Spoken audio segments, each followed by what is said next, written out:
안녕하십니까? 2026년 4월 3일 금요일 인도네시아 헤드라인 시작합니다. 첫 번째 소식입니다. 레바논 남부에서 UN 평화유지군 임무를 수행하던 인도네시아군 대원 3명이 이스라엘군의 공격으로 순직했습니다. 현지 시간 29일 밤 이스라엘군의 포격이 인도네시아군 초소를 직격하면서 연쇄적인 피해가 발생했습니다. 이번 공격으로 인도네시아군 대원 3명이 전사했으며 다수의 부상자가 발생해 베이루트 병원으로 긴급 후송되었습니다. 특히 부상자 중 일부는 위중한 상태로 알려져 추가 인명 피해가 우려되는 긴박한 상황입니다. 인도네시아 국회는 이번 참변에 대해 즉각적인 성명을 내고 정부의 레바논 파병 인력의 전면 철수 검토를 강력히 촉구했습니다. 자국 군인의 생명이 위협받는 상황에서 평화유지 활동의 지속 여부를 원점에서 재검토해야 한다는 목소리가 커지고 있습니다. 인도네시아 정부는 이번 사건을 명백한 국제법 위반으로 규정하고 국제사회에 강력한 항의의 뜻을 전달했습니다. 현재 정부는 유엔과 협력하여 정확한 사고 경위를 조사하는 동시에 순직 장병에 대한 예우와 후속 대책 마련에 집중하고 있습니다. 다음 소식입니다. 인도네시아 정부가 지난 4월 1일을 기점으로 연료 가격과 전기요금에 대한 기습 인상을 전격 단행했습니다. 비보조 연료와 전등급 전기료가 동시에 오르면서 현재 가계와 기업들의 운영 부담이 한층 커지게 되었습니다. 국영 에너지 기업 페르타미나는 비보조 연료 전 종목의 가격을 약 10%가량 일제히 인상했습니다. 특히 중동 전쟁의 장기화 우려로 국제 유가가 요동치면서 향후 에너지 가격의 인상폭이 더욱 확대될 수 있다는 불안감이 커지고 있습니다. 국영전력공사 역시 모든 고객 등급을 대상으로 하는 신규 전기요금 체계를 공식 적용했습니다. 정부의 발표에 따라 주거용부터 산업용까지 전 분야의 요금이 인상되면서 생활물가 전반에 걸친 연쇄적인 압박이 불가피해진 상황입니다. 충분한 유예기간 없는 인상 소식에 현지 소비자들 사이에서는 불만과 함께 경기 위축에 대한 우려가 확산되었습니다. 에너지 비용 상승이 실질적인 운영비 부담으로 직결되고 있는 만큼 향후 정세 변화에 따른 추가 인상 가능성에도 철저한 대비가 필요해 보입니다. 다음 소식입니다. 호르무즈 해협에서 발이 묶인 인도네시아 국영 에너지 기업 페르타미나 소속 유조선들의 억류 사태가 현재까지도 이어지고 있습니다. 페르타미나 프라이드호 등 핵심 선박들이 한 달 넘게 귀환하지 못하면서 인도네시아의 원유 수급 안정성에 대한 우려가 최고조에 달했습니다. 특히 최근 말레이시아와 태국 등 인접 국가들의 선박이 이란과의 협상을 통해 잇따라 해협을 통과한 것과 대조를 이루며 현지의 불만이 커졌습니다. 세계 최대 무슬림 국가로서 종교적 유대감을 강조해왔음에도 불구하고 정작 자국 선박에는 차별적인 대우를 받고 있다는 외교적 역설이 제기되었습니다. 정계 일각에서는 과거 인도네시아가 이란 유조선을 압류했던 사건에 대한 보복 조치가 아니냐는 분석도 흘러나왔습니다. 이러한 지정학적 리스크로 인해 원유 수입 비용이 급증하고 있으며 이는 산업 전반의 원가 상승을 초래하는 직격탄이 되고 있습니다.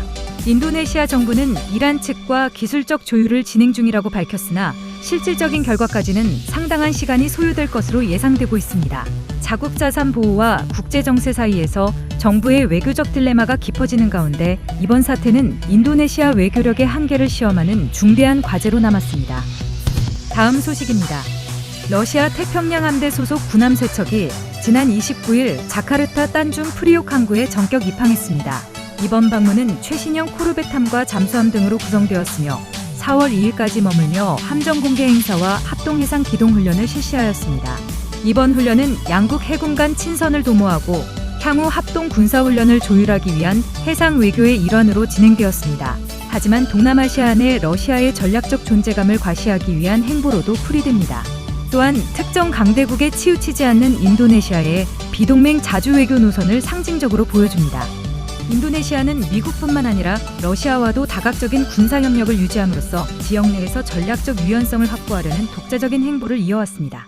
하지만 일각에서는 국제적 긴장이 높은 시점에 굳이 러시아와 합동훈련을 강행해야 했느냐는 비판의 목소리도 나오고 있습니다. 서방 국가들과의 관계 설정에 불필요한 오해를 사고 외교적 부담을 자초할 수 있다는 우려와 함께 명분보다 실익을 우선한 선택인지에 대한 의문이 제기되는 상황입니다. 다음 소식입니다.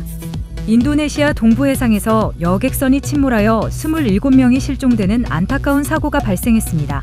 지난 30일 오전 중앙 술라웨시주 팔루 인근 해역을 지나던 소형 여객선이 높은 파도를 견디지 못하고 선체가 파손되며 가라앉았습니다.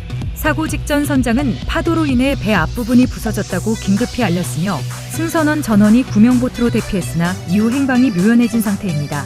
현재 팔로 수색 구조국은 사고 지점을 중심으로 헬기와 구조선을 급파하여 대대적인 수색 작업을 벌이고 있습니다. 구조당국은 현지 어민들의 협조를 얻어 실종자 추적에 총력을 기울이고 있지만 아직 정확한 위치는 파악되지 않고 있습니다. 사고 선박은 평소 관광객을 수송하던 소형 선박으로 북말루크주 탈리아부 섬을 출발해 중앙 술라웨시주 케마로 향하던 중 참변을 당했습니다. 17,000여 개의 섬으로 구성된 인도네시아는 노후 선박과 안전규정 미비로 인해 이 같은 해상 사고가 빈번히 발생하고 있습니다. 지난해에도 자바섬 인근에서 대규모 인명피해가 있었던 만큼 이번 사고를 계기로 해상교통 안전에 대한 우려가 다시금 커지고 있습니다. 다음 소식입니다. 인도네시아 축구 국가대표팀이 자카르타에서 열린 피파 시리즈 2026 친선 경기 일정을 1승 1패로 마무리했습니다. 이번 대회는 대륙 간 교류를 목적으로 4개국이 모여 토너먼트 형식으로 실력을 겨루는 자리였습니다. 대표팀은 첫 경기에서 북중미의 세인트 키츠 네비스를 상대로 4대0 대승을 거두며 기분 좋게 출발했습니다. 공격진의 고른 활약 속에 홈팬들의 일방적인 응원을 받으며 압도적인 경기력을 선보였습니다.